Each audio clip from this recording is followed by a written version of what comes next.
Businesses thrive by knowing customer insights because today's insights are tomorrow's facts. At iResearch, we live and breathe insights. And despite searching high and low, we were unable to find a customer insights podcast that answers one of the most important questions in business. Why do customers do what they do? So we launched one. Hi, I'm your host, Darshan Mehta. Today, I'd like to welcome Stephen Griffiths. He is the Director of Consumer Insights at Level2. He leads the consumer research for Level2 mobile app, including segmentation, journey mapping, and persona development. He is passionate to get a deep understanding of consumer behavior and helping companies design products and services that solve human needs. Welcome, Stephen. How are you? Great. Doing well. Good to be on the podcast, Darshan. Pleasure to talk to you today. So let's just start from the beginning. Tell me about your journey and some of the aha moments that have led you to the world of consumer insights. Yeah, I'm talking to most people in consumer insights. Most people happen to fall upon it. In my case, there was a little bit more purpose there. So I graduated in 2009 during the Great Recession, and horrible time to find a job, as you might recall. And I had the opportunity, interviewed with a lot of different companies, and had the opportunity to have some time to figure out what I wanted to do, because none of the interviews that I went through ended up turning into a job. And it actually turned out to be a blessing in disguise. So I had a couple of months where I was trying to figure out, what am I interested in? What do I want to do? And ultimately decided to, reach out to other people, sort of that external motivation to figure things out. And so, read articles online, actually called up probably couple dozen alumni from my undergraduate program to understand what they do, and really narrowed down to marketing research. And so with virtually no experience at all, I printed out business cards, Stephen Griffiths, market research analyst, even though might not have had the skills, but you got to position yourself somewhere, right? And then ended up applying to every market research job that I could find. And I wouldn't say it wasn't until probably like a year into that first job, ended up landing a job with Nielsen at Nielsen Bases. And it wasn't until about a year into that job that I started to really enjoy it and knew, this is a good fit. And so I'd say in that case, like there was definitely some aha moments in terms of putting together, the interviews I'd heard and an internship I'd had in the past, and online reviews and salary information from the Bureau of Labor Statistics, putting it all together to try to figure out what I wanted to do. And then I'd say the real, insight was like testing it out and seeing if it worked or not, testing that hypothesis to see if market research was the job for me and it fit really well. And so that's sort of my story of getting into the industry. So what was it that interested you when you were talking to your friends, and what was it your friends thought would interest you as well in market research that led you to say, I'm going to pursue market research? Yeah, I think it's a fun mixture of a number of disciplines, a little bit of psychology. So I grew up overseas. And so just living in other places where people do things differently than we do in America, and just leads me to think, at first glance, it seems counterintuitive, maybe what other cultures and other places do. And as you learn more about it, you understand the psychology behind it. And actually in their context, makes perfect sense. And just because the context is a little different in the United States. And so, so the psychology piece was intriguing to me about insights. I've always been sort of a penchant for numbers, for like quantifying what's going on. And so the ability to quantify that was really exciting. And then I really enjoy talking to people. And so observing people, talking to people, interviewing, that is appealing as well. And then I did want to do something more in the business sector. I'd done an internship at the US Embassy before and just felt like private sector is where I wanted to be. And so all this sort of came together to realize this is something that I think would be really interesting. It's interesting listening to you. It makes me remind me of why I got interested in as well. I think it's the psychology, understanding human behavior. And if you really think about it, what really is market research? It's structured curiosity, right? And being curious about people and things is what also attracted me as well. So we in the industry, there's a big shift away from the word research to insights, and a lot of people use the word insights. So I'm curious, how do you define insights?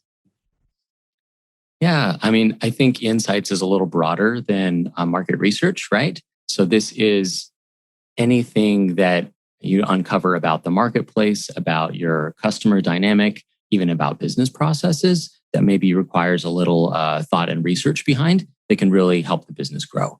And so I think broadening it a little bit to insights allows you to think a little more holistically. It doesn't have to be just a survey. It's not just talking to members. It could be observing things or understanding a business opportunity and connecting it to maybe latent consumer needs that can result in insights and ultimately help the business grow. Yeah. And to me, it seems insights, you have to do deeper digging, right? You have to kind of get to that truth of that core that really is driving something. And that often goes beyond just the facts and observations. It's digging a little bit deeper. No, it certainly is. And I think, reminds me a little bit of a lot of foundational research that companies do. I think sometimes, especially when you're in a business and maybe the business doesn't understand the value of research and insights, there's a tendency to focus on tactical research and very much like, okay, so how do you help this specific ad campaign be more effective? Or how do we help this specific new product be more effective? And there's certainly research that can help with that. But I think sometimes the biggest aha moments come with some of the foundational research that's about the broader category or about your customer population in general, that maybe in the short term doesn't have a ton of like, oh, this exactly tells you what new product to launch or what advertising campaign to do or how to specifically price your products. But it's that foundational research that's this, as it says, foundation of the building you're trying to build. And so that you can easily, all the other tactical research that you do on top of that, suddenly you have a foundation. It makes a huge difference. I was working with a company once. They were a category leader. And they do some pretty foundational research every 5 years or so. And so as they were doing, so this is like in market research speak, like ANU or like attitude and usage, where you're looking at all your competitors and category usage and what you're doing there. And they're usually very expensive because you're looking at all your competitors. And coming out of it, you might not be very clear.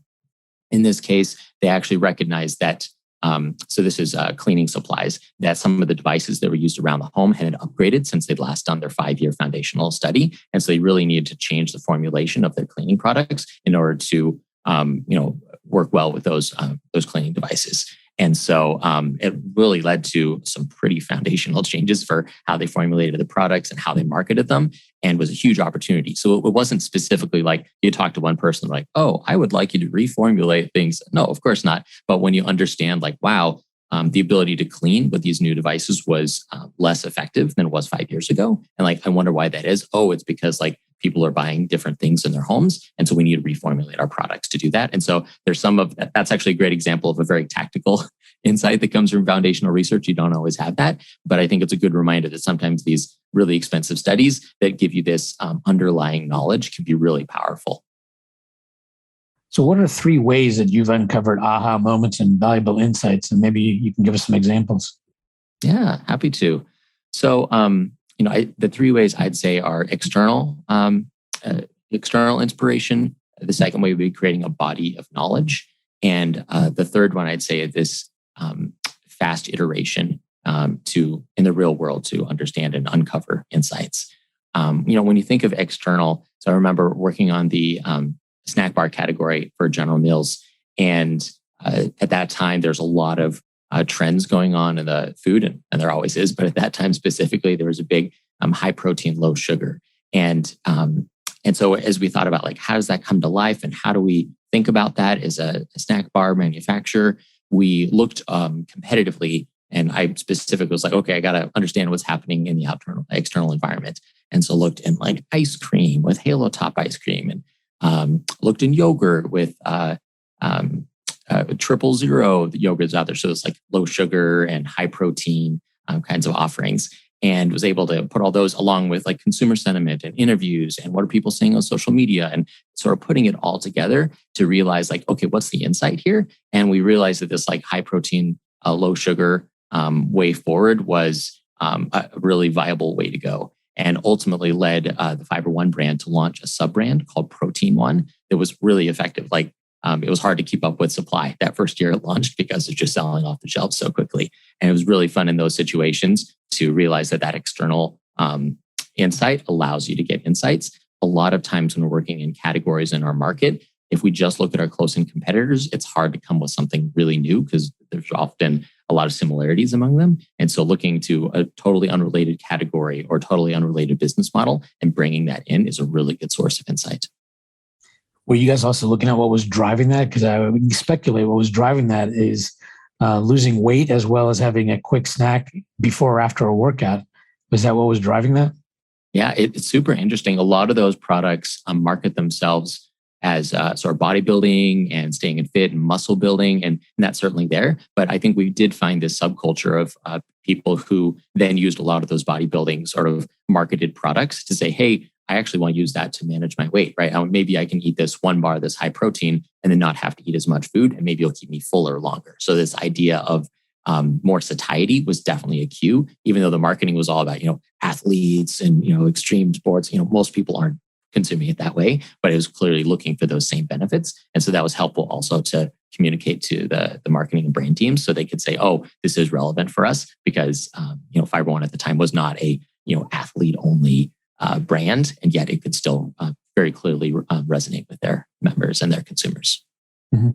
You also talked about the third thing, testing hypotheses in the real world. And I think you'd mentioned at one point to me about something about a waffle store test that you had conducted. What was that about? Yeah. So, just this idea of whenever you're doing research, there's different stages you do, right? So first you're trying to identify hypotheses, then you're testing, and then you're gathering all the research to understand, what might that look like, have a mental model of what you think is going on. And then sometimes you just got to test it in the real world. There's not enough research that can sometimes get you where you need to go. And that was the case. So I was at a different role at General Mills. They launched the Pillsbury stuffed waffle at 7-Eleven, which is a big success, super fun and exciting. So imagine like sausage, egg, and cheese inside a sweet waffle that then you can get warm out of a convenience store. It's delicious. So they launched this waffle, and the packaging for the waffle was a cardboard box, as opposed to most other things that are in like a thin paper bag or something that's easy, or foil or something like that that's in the warmer. And at first the team thought like, well, this is communicates what it is on the inside, and puts our brand name on there and stands out a bit on the shelf, so it isn't confused with all the other items there. That's good to stand out at shelf. That makes sense. And it was interesting through some other research we were doing. We walk into a store. So I basically started eating convenience store, gas station food, like for the rest of the year, because I'm just trying to immerse myself in the category, right? And so, eating sandwiches and like what's good and what's bad and what do I like, and what are stores doing in different places. And it was really fun. And then there's this one time I walked into a store and there's only a couple items in the warmer, and I looked at the stuffed waffle and it was in a cardboard box, and the others were not. And I thought like, wow, I don't know that looks very fresh. This is sitting in the warmer if it's in a cardboard box. Like, was it sent in somewhere? It doesn't cue freshness when it's in a thick cardboard box. And so I thought, well, maybe there's a consumer. And we'd heard from consumers a lot that I like the packaging, I don't like this. And that's what's tricky about Insight is everyone is telling you lots of things. And so piecing out what piece of the customer feedback is relevant versus some that maybe isn't as relevant for your business is tricky. And so in this case, we started, that's this hypothesis, like I think putting it in like a craft bag with a window in it would help it. And by the way, it's being prepared the same as other items in there. It wasn't like less fresh than anything else that was in that case. And so I was like, but it wasn't communicating. And so we thought like, okay, what else do we do? And so the hypothesis was maybe we can do a craft bag. And it's actually really difficult to find people. Like if you look at market research panels and things like that, there's not a lot of people that eat hot food regularly from gas stations that participate in marketing research panels. It is not a high incidence group. And so we said, okay, how to test this? Well, let's put it into a store and figure it out. And so worked with a cross-functional team in order to do that. So we had a small C-store chain that was able to work with us, a number of C-stores around the area. And we basically set up a test. We had the control with our current packaging. We had the new with the new packaging.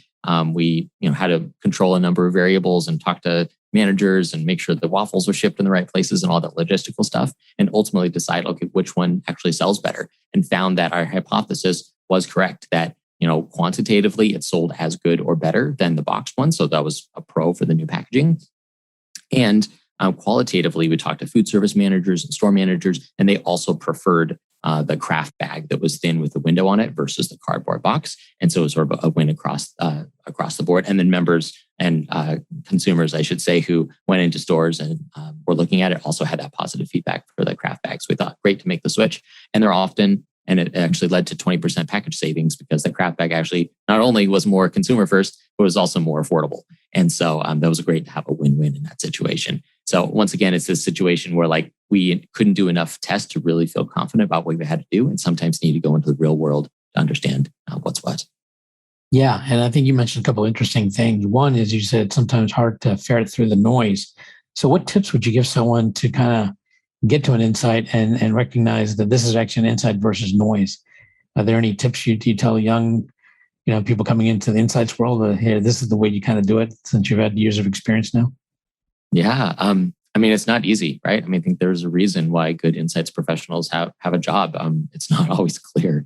I think there's a couple of things you can do. It's classic synthesis. So sometimes, so I ran into this at Nielsen, for instance. So we were doing new product forecasting for new products and got to work with a lot of Fortune 500 consumer goods brands. And very often it would happen where you're looking into a study and there's one number that says, oh, this is a strong idea, and another number that says this is a bad idea. And junior researchers would come in and say, I don't know what to do. Like one number says good, one number says bad. Like what do I do? And usually it just means gather more information. And so whether that's looking externally, okay, products that are similar to this that have launched in the market, what does that in-market data tell us? And Nielsen has access to all of that with their panel. And then you also look at trends like, okay, what are people saying to it? You look in the open-ended comments. What are people saying there? And so you look at all this kind of information. And once you synthesize that, that's what I'm mentioning earlier, sort of this body of knowledge. That's where you start to realize, okay, 2 data points doesn't make sense. But now that I have 10 different data points, qual and quant, then I say, oh, actually 7 of them suggest that it is this way. I'm going to go that way instead. And so that's why a lot of times it's, so to answer your question, I'd say gather more insights and input. And then typically looking at the quality of each of those inputs, which you believe more better. And then that'll help you make a decision of where you need to go. But it also sounds like what you're saying is also striking a balance between quantitative and qualitative.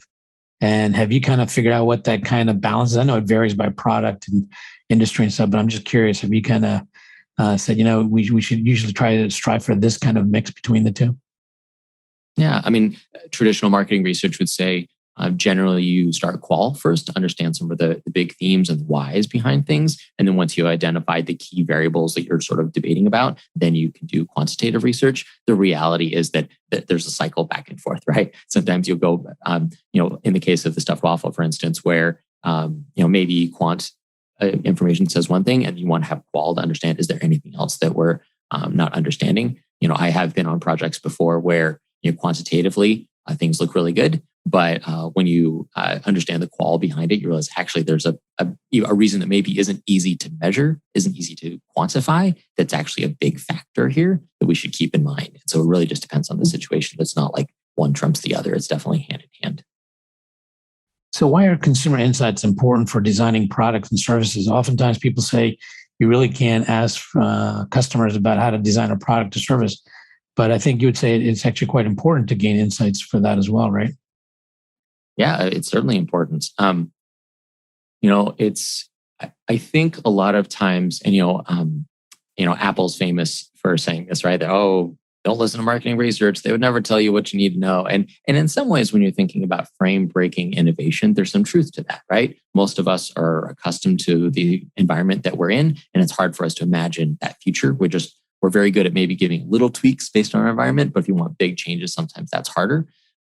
And so certainly, to answer your question, why do you need insights? One is to get that underlying needs. And so when, Swiffer was a great example of this, right? There's an underlying need for cleaning products, and specifically something that can be very hypoallergenic and clean. And so this idea that you use your Swiffer mop and then you can take off the end and dispose of it.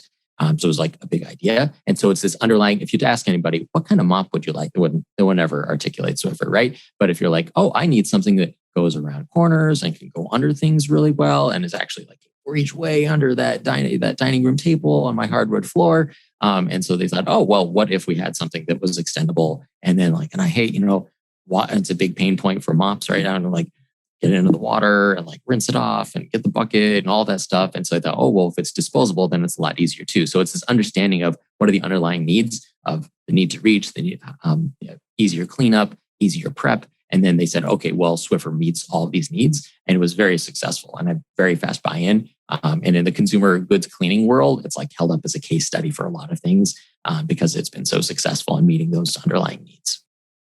Yeah, I think it's true. A lot of times, maybe consumers can't tell you how to solve the problem, but they can absolutely tell you what the problem is or what they're currently doing. And then that's what it's up to you to see opportunities to maybe make that easier, better, more convenient, or even less costly.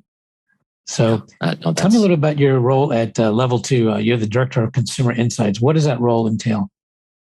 Yeah, so at Level2, so this is owned by Unitedhealth Group, and it's basically a diabetes care company that's within the broader context. We operate fairly independently, and it's a super interesting problem space because type 2 diabetes, right, one of the leading causes of health challenges in America today.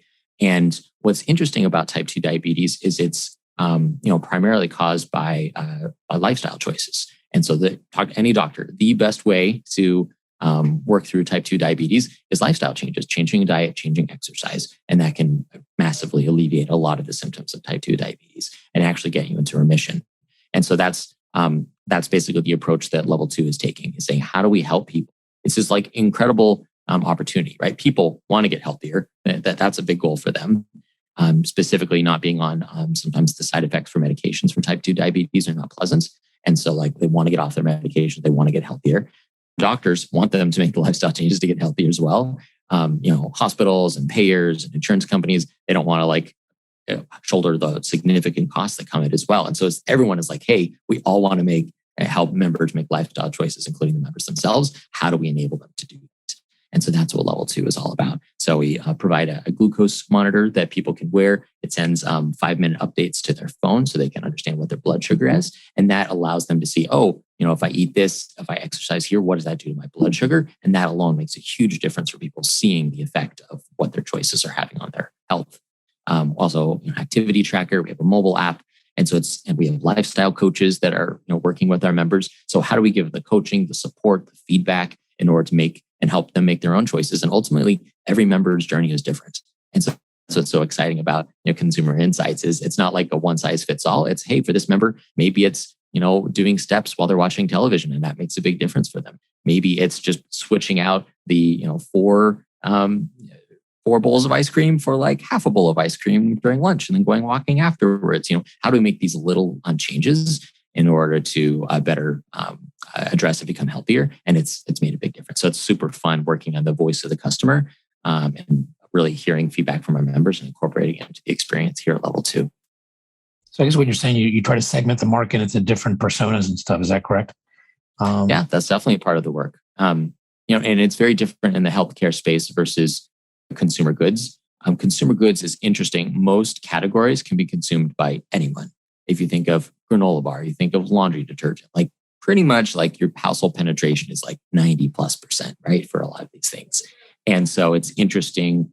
And so segmenting is a little more nuanced, right? Like, is the person who buys it once a month like really that different than someone who buys it twice a month? Like, and you can do it on demographics and there's certain things you can look at, but it's a lot much more nuanced, that segmentation, versus in healthcare, it's literally like, a person who's on this type of medication really does have different health needs and approaches than someone who maybe isn't diabetic at all or someone who's pre-diabetic.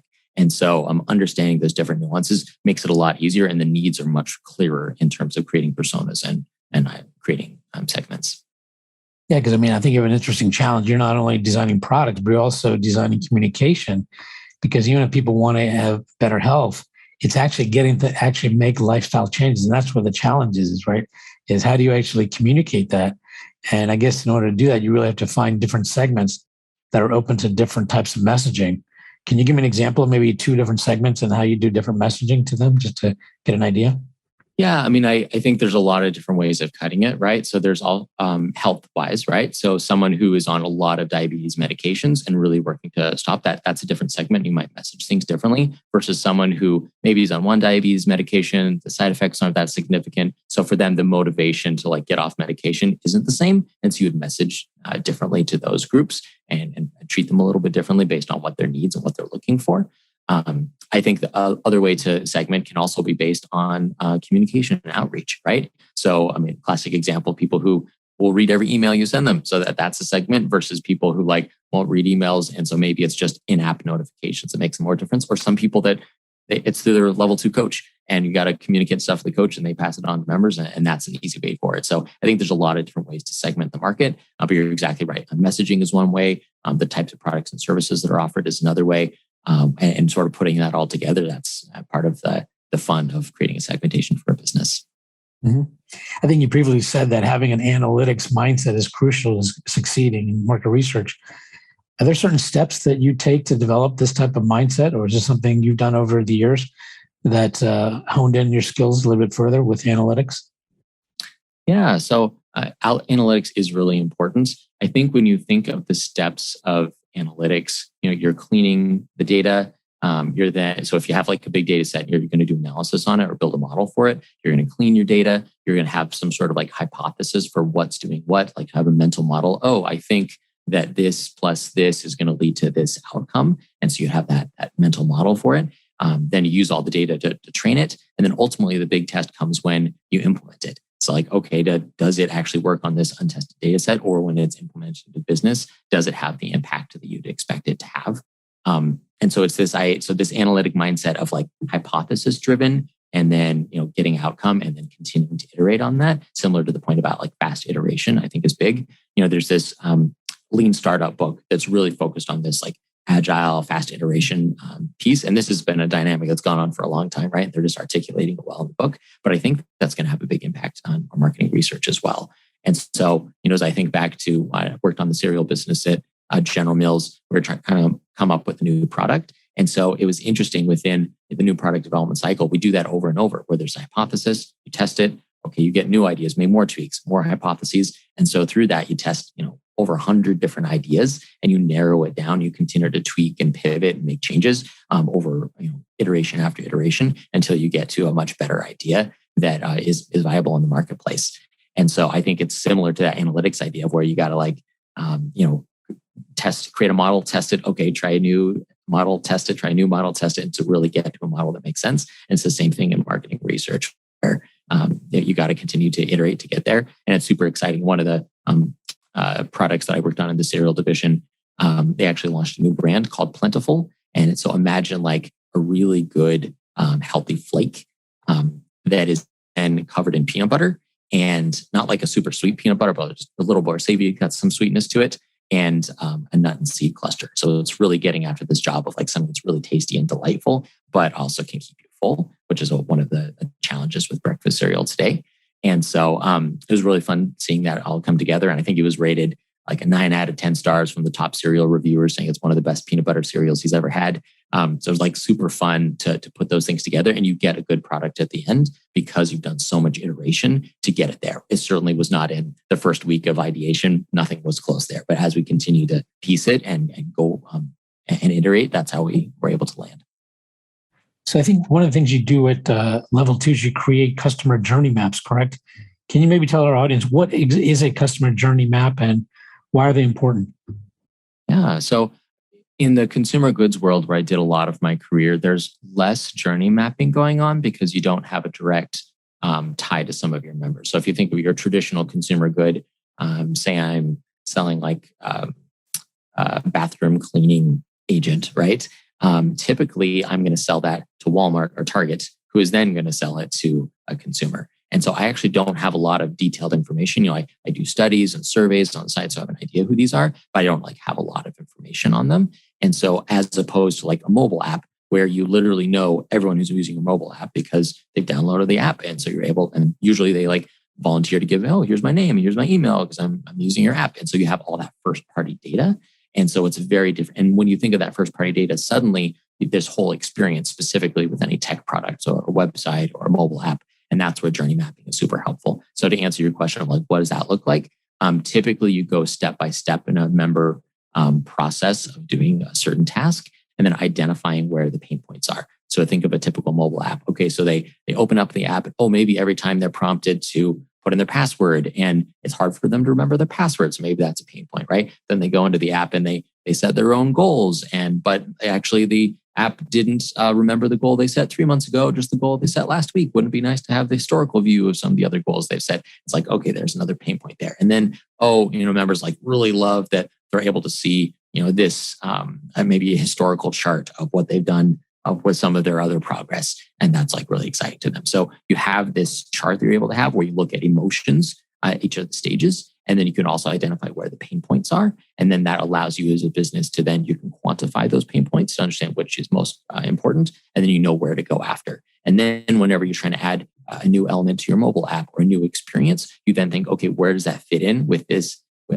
part? And if someone is like, oh, we need to ask a really complicated survey right as they open the app. And like, well, we know that's a hard place because they're already stressed out about getting the password and maybe it's not easy in some other ways. So like maybe let's find a different part of the journey and where they're opening the app to serve a survey or do something else there. That just is a quick example, right? So that's the idea of journey mapping, is that you're looking at the entire experience, understanding the pain points. And so it helps you as a business understand where to focus.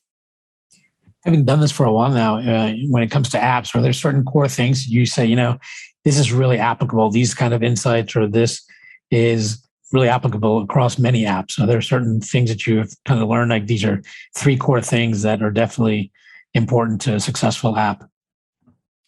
Yeah. So I'd say in general, a lot of apps focus on sometimes vanity metrics. So how many daily active users did I have? How many weekly active users did I have? And some of these things that sound really impressive and you can benchmark against other mobile apps out there. And I think sometimes we miss the point that the goal of a mobile app is to add value. And so you got to think about it from the member perspective, like, okay, what value are they getting from using my app? And are they getting that value every time? And so, figuring that out, it is sometimes challenging. So Amy Bucher, so she's does a lot of work with mobile apps and specifically behavioral design. And I actually interviewed her on my podcast, episode 23, somewhere around there with Amy Bucher's insights there. But basically, she talks about that. How do we make sure that mobile apps, specifically health-focused ones, are really focused on making their lives better? Because sometimes, imagine you're a health app and you're saying, hey, I want really strong daily active users. So I'm going to send them notifications all the time and get them to come in. And you have to think about does that really make their life better? Is really checking a mobile app, it depends on the mobile app, I guess, but doesn't always need to be checked every day. And sometimes that doesn't lead to better health outcomes. And so you have to think about what is it that we're trying to measure rather than focusing on metrics that maybe look really good to investors or within the company, but don't really add value to the end user. And how do you measure that value? How have you done it? Yeah, I think there's a lot of different ways. Qualitatively, right, you can talk to people and get stories of what's adding value and what isn't. And that's always very eye-opening. When you have the product team on and you're talking to your members and you're like, oh, tell me what's most important. And usually there's 1, 2, or 3 simple things. And the product team's worked on, 15 things that they're hoping will all be mentioned. Of course, they're not, right? And so that's a good litmus test for what matters and what doesn't.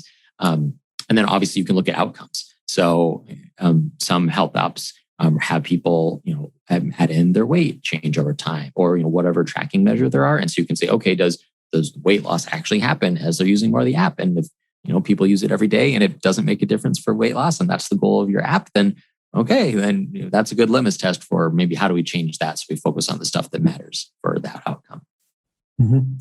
So based on the knowledge and experience you have now, what advice or tips would you give a younger Stephen who was starting out in the pursuit of insights as a career, as you did earlier on? If you were to talk to a younger version of yourself, what advice would you give yourself? I'd probably say look in rather than out. I think especially early in my career, I relied a lot on those around me. So as I thought about what projects do I want to do? What's my next rotation going to be? What do I want from my next opportunity? I'd usually think inside, what does my manager say is a good idea for me to go? Or what do my coworkers say are things that I want to go to? So when I was working at Nielsen, for instance, I thought I remember, so this is a client-supplier-client relationship just out of college. And I remember being really intimidated working with client-side researchers. They seemed so seasoned and knowledgeable. And I was like, oh man, I could never do that job. And people around me, weren't client-side researchers either. They were, becoming better analysts or becoming managers of analysts at Nielsen. And so I thought, maybe that's where I want to go. And it wasn't until my wife actually is Stephen, your skill set lends itself pretty well to connecting ideas and working with cross-functional teams. And those are skill sets that might be valuable on the client side versus very detailed volume forecasting I was doing at Nielsen. Like, you can do it, but like, is that something you really enjoy doing? I was like, it's not it's not my favorite thing, I'm going to admit. And so it was really nice to have someone external like suggest I do that. And so by looking into like, what is it that I really enjoy? Where do I want to go?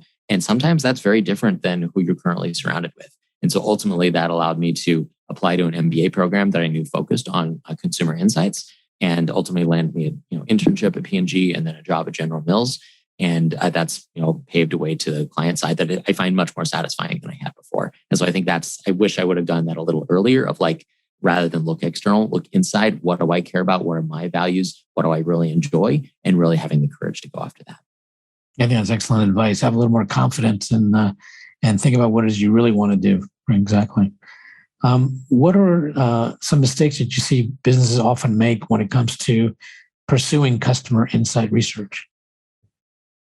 Yeah, I think one of the big issues when you're doing customer research is focusing on narrowing down the projects that are going to have the biggest impact, and being careful of statistical significance versus meaningful significance. So once again, was working on a product category, and this was a cleaning product as well.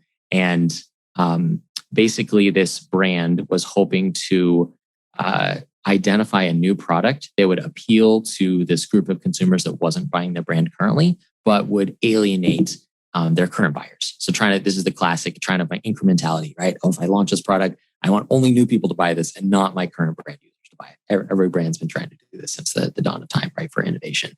And so they literally did testing where like, okay, here's this new product and maybe it smells a little different, maybe it cleans a little bit different. And it's like, okay, we think, and every time they would statistically test it, here's our current buyers, here's our people who don't buy the brand right now. And statistically, in marketing researching, the percentages were like, oh, this is statistically different and liked more by the non-buyers than by your current brand buyers. And they do that over and over throughout the innovation process. And so they thought like, great, I have a statistically different product that is going to be great. And so they launched the product and they realized like, holy cow, our brand buyers love this thing and they're fine with it. And that's a problem because then it's a cannibalization risk of their current brand buyers. It wasn't as incremental as they were hoping. And it's a classic example of, yeah, sure. So maybe, 46% liking versus 42% liking. Maybe that's statistically different if you have a large enough sample size. But practically speaking, I mean, it doesn't matter as much, right? And so unless you're going to sell, as long as it's still sold in the same stores, the same aisle, often somewhat close to each other, you're going to be having overlap there. And so it's, I think sometimes we think a little too hopefully about research and where it can go. And you need a little bit of a practical approach to say, is this really going to make a difference in the real world? And that can help guide you in your research process. So don't forget the big picture as well as the focus that you have on the research. Go back, take a step back, and look at the big picture. Yeah, exactly. What do you see on the horizon that you think is going to be impacting the way you do research moving forward and gaining customer insights? Yeah, I think often marketing research and customer insights is a little bit siloed. And so a company will come and say, oh, help us develop a new product. And you go and do your magic and come back to us with the new product. Or come up with a great advertising campaign. And you go off and do some messaging research and come back like, here's the message you should use or here's your TV commercial, right? And so it's a little bit siloed sort of doing that. I think the future is much more integrated and iterative. So best in class companies today, sure, they would say, go off and do an advertising message, come back, they would test it. Then they would analyze, okay, what elements of this message are working? What are the best practices here? And then they would iterate, okay, how do we take out this element, and with our next iteration, make it even better. So this every single time you're measuring it and doing it better. And suddenly your customer insights isn't just like off in a room somewhere coming up with ideation, but they're really every time, okay, they're working with the marketing mix team, the marketing measurement team to understand what's working, what isn't. They're working with the sales team and understand like, okay, what can we sell onto different advertising platforms and where does that make a difference? They're working within the creatives to say, okay, that's a great idea, but how do we make sure it connects? So suddenly you're having to work cross-functionally and you're having to just iterate over time. And I think that's the future of insights rather than a siloed function. And what area of insights would you like to delve into further and why? Yeah, behavioral science, I think, is burgeoning and super interesting, right? So if you Google behavior change wheel, some great research came out 12, 13 years ago, but basically it was this looking all across academic research and saying, what is all the research that has to do with behavior change? And basically creates this list of like 40 or 50 different ways to change behavior, everything from punishment to incentives to changing the environment around you. And it's very nuanced and it has this whole map of things you can do. And I think that's sort of the holy grail of where we want to go. Because so often we get a research product that's like, your members want X or your consumers want Y. And then how do we actually help incite behavior change in order to do some of those things? And I think there's also an ethics side where it isn't just this manipulative. Because behavior science can be used for ill, right? If you look at armies or Nazi Germany, and there was a lot of behavioral science that went into those really terrible things that they were doing to incentivize behavior, right? And so how do we use it for good and to ultimately do something that your members or your consumers want to do? And then how do you, find something that is something that meets their needs as well as has a business benefit as well? Do you think this area is ripe for more investigation because of COVID as well? Do you think that that's really accelerated the process of people wanting change and being driven by certain changes they want? Yeah, I think COVID from a health disease itself had some effect. I think the bigger effect is really around, just change. So I think you're probably onto something there, right? How I go to work and where I get my things done and what life is like with kids at home since daycares are closed. Like all of that has made people really push the limits of what they thought was normal and what they could do. And so I think there's a lot more interest and willingness to try new things and maybe push boundaries than there was before. And I think we've yet to see the full extent of that. So who in the world of market insights would you love to have lunch with and why? Yeah. So Kristen Luck, she's a pretty well-known person within the market research industry. She founded Wire, the Women in Research organization. She also used to work at Nielsen, I think set up their online service way back when online is a brand new thing. And has also done a lot of market research. And I think what's interesting is more recently is actually she's now a investment banker. And so passed all the exams in order to get certified and is now helping buy and sell and negotiate with in the market research space. And so I love that idea. So for me, I connect in a lot of ways. Starting up a new organization is interesting. So I'm co-founding a career community for insights professionals called the Insight Network. And so it's super fun to put that together. And it's a similar kind of thing where it's I'm not making money off this. It's sort of like a personal passion project along with 5 other co-founders. And so it's just helping people who are trying to find jobs and insights and how do we create a community that we can foster that and find more. So we created a website, insightscareer.org. You can go and learn more about it, but that's been really fun. So there's a lot of connection there with Kristen and Wire, Women in Research. I'm curious to hear more about that. And then I love Kristen's perspective on always learning. Not too many people in marketing research pivot and go into investment banking, especially in late career or mid-career. And I would love to hear about her thoughts about that. I'm a big fan of lifelong learning. And so things like that, I think could be a really interesting lunch conversation. She was actually one of my first guests, and I actually did a podcast with her, Kristen. And I think I actually listened to it. So yeah, she did a great job. Yeah, it was a great conversation with her. So yeah, she's definitely a good one to talk to for sure. But you may have to see her in Greece. She travels to Greece, and you may have to go there for a nice Greek meal. So, well, listen, it was a pleasure talking to you. I really appreciate you taking the time and sharing us, your world of insights and how you pursue them. And I really appreciate it. It was fun talking to you. Yeah, thanks so much. Really appreciate it, Darshan. Getting to AHA was brought to you by iResearch. To find out more about us, head to iResearch.com and make sure to search for Getting to AHA in Apple Podcasts, Spotify, and anywhere else podcasts are found. And don't forget to click follow to ensure you don't miss any future episodes. Thank you for listening.